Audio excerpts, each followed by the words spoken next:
بسم اللہ الرحمن الرحیم۔ السلام علیکم ورحمۃ اللہ۔ موت کے بعد انسان قیامت تک کہاں ہوگا؟ انسان کے مرنے کے بعد اس کا تعلق اس ظاہری اور دنیوی عالم سے نہیں رہتا، بلکہ اس کا تعلق ایک اور عالم سے ہو جاتا ہے جس کو عالم برزخ اور عرف عام میں عالم قبر کہتے ہیں۔ اب جو کچھ اس پر گزرتا ہے وہ دنیوی عالم میں نہیں بلکہ اس دوسرے عالم میں ہوتا ہے،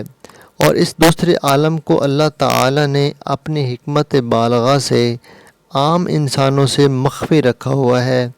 لہٰذا اس پر اچھا یا برا جو کچھ گزرتا ہے اس کا اس دنیا میں مشاہدہ عام طور پر نہیں ہوتا۔ مردہ ہمارے سامنے ہوتا ہے اور اس پر عذاب یا راحت کا معاملہ ہوتا ہے، مگر اس کے باوجود چونکہ یہ معاملہ عالم برزخ کا ہے اس لیے ہم کو محسوس و مشاہد نہیں ہوتا،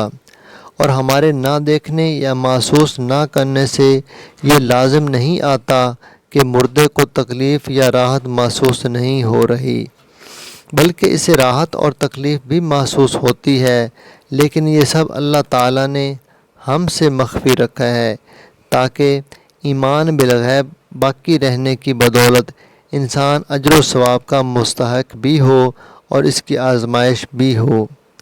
بہرحال جب انسان کے جسم سے روح نکل جاتی ہے تو اگر وہ نیک ہے تو نیک ارواح کا اصل مستقر اور ٹھکانہ علیین ہے، مگر اس کے درجات بھی مختلف ہیں، اور بد ارواح کا اصل ٹھکانہ سجین ہے،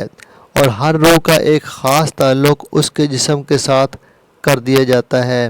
خواہ جسم قبر میں مدفن ہو یا دریا میں غرق ہو یا کسی درندے کے پیٹ میں۔ الغرض جسم کے اجزاء جہاں جہاں ہوں گے روح کا ایک خاص تعلق ان کے ساتھ قائم رہے گا،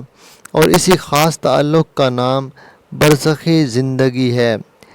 جس طرح سورج کی روشنی سے زمین کا ذرہ چمکتا ہے، اسی طرح روح کے تعلق سے جسم کا ہر ذرہ زندگی سے منور ہو جاتا ہے،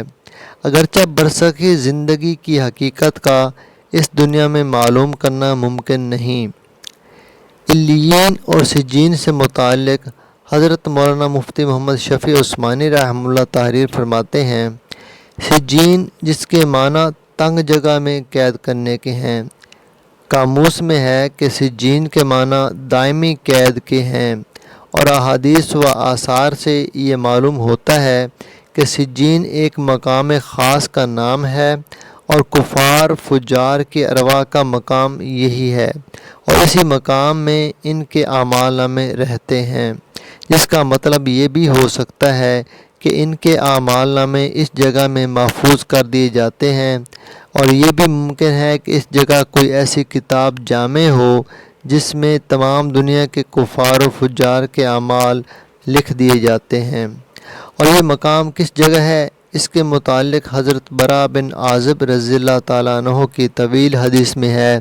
کہ رسول اللہ صلی اللہ علیہ وآلہ وسلم نے فرمایا کہ سجین ساتویں زمین کے نچلے طبق میں ہے، اور علیین ساتویں آسمان میں زیر عرش ہے۔ بعض روایات حدیث میں یہ بھی ہے کہ سجین کفار و فجار کی ارواح کا ٹھکانہ ہے، اور علیین مومنین متقین کی ارواح کی جگہ ہے۔